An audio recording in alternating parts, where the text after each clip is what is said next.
Então, povo, a gente vai tentar agora entender o que é algumas características do movimento em um plano. Então a gente tem um plano aqui e a gente tem que pensar como é que a gente vai descrever o movimento. Então, primeiro isso é um negócio meio bizarro, né? Como é que eu vou descrever um movimento? Então, quando os físicos eles se depararam com um dos primeiros desafios da física, que é como descrever um movimento. Então, a melhor forma que eles encontraram foi por meio da matemática. Então, não adianta muito você descrever o movimento por um texto. A gente vai usar a matemática para descrever o movimento. Então, o que a gente tem é que solidificar alguns preceitos. Então, como é que a gente vai descrever um movimento? A gente vai descrever um movimento absoluto. O que é que significa a gente descrever um movimento?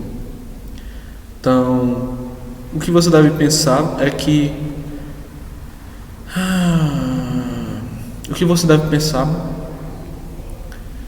para você descrever um movimento você depende de alguém que esteja observando o movimento. Então, não existe um movimento por si só.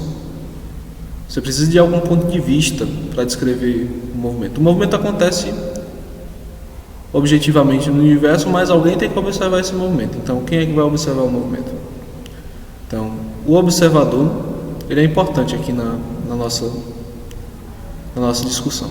Vocês conseguem entender? Então, uma pessoa que observa um movimento vai observar aquele movimento ocorrendo de uma forma distinta de outra pessoa. Por exemplo, a gente pode ter...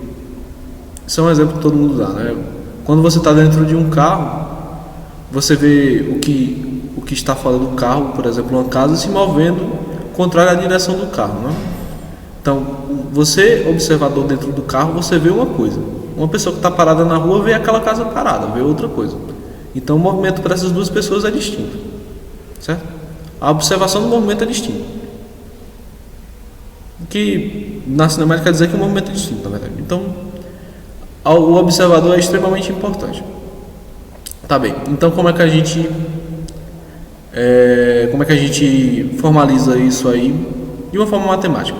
Então, um observador, a gente pode dizer que o observador é um ponto no nosso espaço, tá? Então, o observador pode ser uma pessoa que está na coordenada 8, 7, pode ser uma pessoa que está na coordenada 0, 0, certo? Por definição, a gente diz que o observador está na coordenada 0, 0 do nosso plano de referência. O que seria esse 0, 0? Seria um ponto em comum em que todos os observadores do universo entendem que aquilo ali é o 0, 0, entendem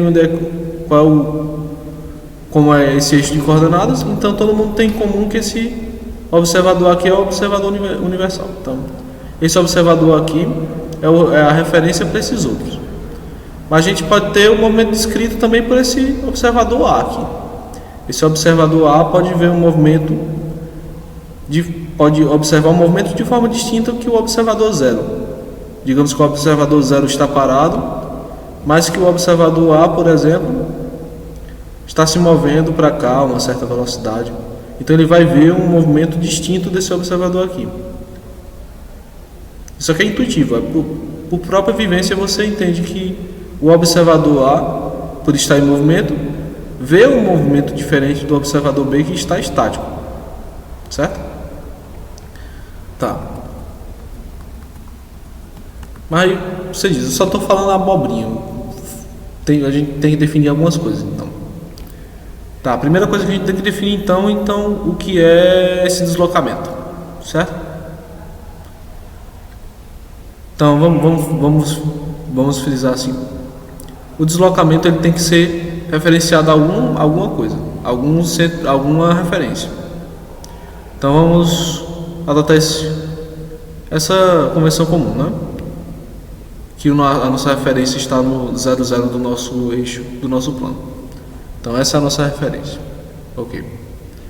Então vamos dizer que essa nossa referência é você está parado, só observando, você não está se movendo. Certo? É um observador estático. A gente chama esse observador aqui universal, que eu estou falando, como sendo um observador inicial. O observador inicial é um observador que ou está estático ou está em velocidade constante. Então, isso só vai fazer mais sentido quando você for lá para a dinâmica e ver quais são os efeitos da aceleração na observação do movimento. Então, não dá para explicar isso ainda. Então, lá em dinâmica eu pretendo falar um pouquinho sobre isso, mas vamos simplificar aqui. Esse observador aqui ele está parado, tá? Parado, sem se mover, paradinho, tá? Ele está parado. Então, ele observa um objeto, uma partícula, não sei, que em um certo instante, vamos dizer aqui, onde é que está texto? Onde é que escreve texto? Pronto.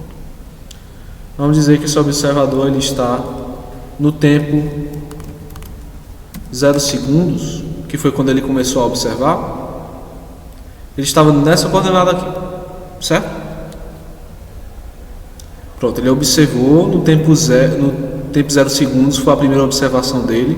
Ele observou que essa partícula, essa bola, essa pessoa, eu não sei, está na coordenada 3, 6. Certo? Isso quer dizer o quê? Isso é o que a gente chama de posição. E como é que ele descreve essa posição? Ele descreve essa posição com relação a ele. Significar que a posição é com relação a ele, eu posso dizer que essa posição é representada por esse vetor. Eu tenho B, que é observado por A. Na observação de A em 0 segundos, ele observou que B estava a uma certa distância em X, a uma certa distância em Y. O que resume essa distância para ele é esse vetor U.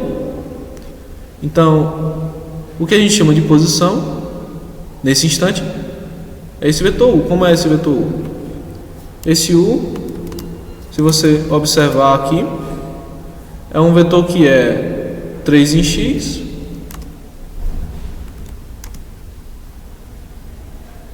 seis em Y, né? Então, usando aquela notaçãozinha, aquela forma de descrever um vetor, usando as bases canônicas I e J, a gente descreveu esse vetor aqui, U, ele é a posição que o nosso observador A tem de B. A gente chama isso de posição. Tá. Isso foi a primeira observação que ele teve no momento t igual a 0 segundos. Ok. Só que esse objeto B, ele está se movendo.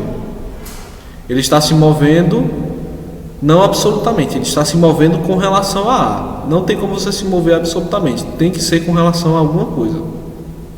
Então B está se movendo com relação a A. Então digamos que B fez um movimento para cá. Então imagine que isso aqui é porque o programa ele bota uma letra para cada ponto, mas imagine que isso aqui é B ainda, tá? Então essa observação aqui, vamos dizer que ela foi feita, por exemplo, num tempo t igual a 1 segundo. Então, 1 segundo depois ele já estava aqui já, certo? Então, 1 segundo depois, o nosso objeto B se moveu para cá. Então a posição dele agora vai ser vista por esse vetor aqui, não é um vetor que sai de A e vai até o ponto B em 1 segundo, que aqui ficou como C. Então a posição de B em 1 segundo variou, certo? Mudou. Isso quer dizer que o objeto B se moveu. Então como é que a gente descreve essa segunda posição? Essa segunda posição a gente descreve como um vetor V, que é o que parte de A até B em 1 segundo, que ficou nomeado como C aqui, que seria 5 em X e 6 em Y, certo? Pronto. Então isso aqui está funcionando muito bem para a gente descrever o que é a posição dos nossos objetos no espaço. Então isso aqui, a matemática já está funcionando para a gente descrever as posições. Ok, então vamos resumir aqui. Posição é dependente de uma referência no espaço. Então não tem como você saber uma posição sem referência nenhuma. Alguém tem que observar para ter a posição. Consequentemente, pessoas diferentes, observadores diferentes, corpos diferentes verão posições diferentes, observarão posições diferentes.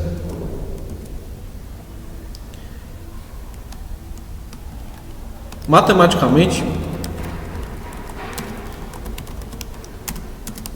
a posição ela é definida por um vetor, que seria a posição do objeto, a coordenada do objeto,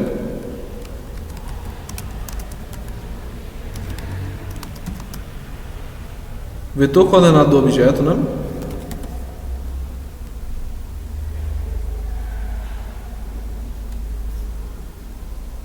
Menos o vetor coordenado do observador.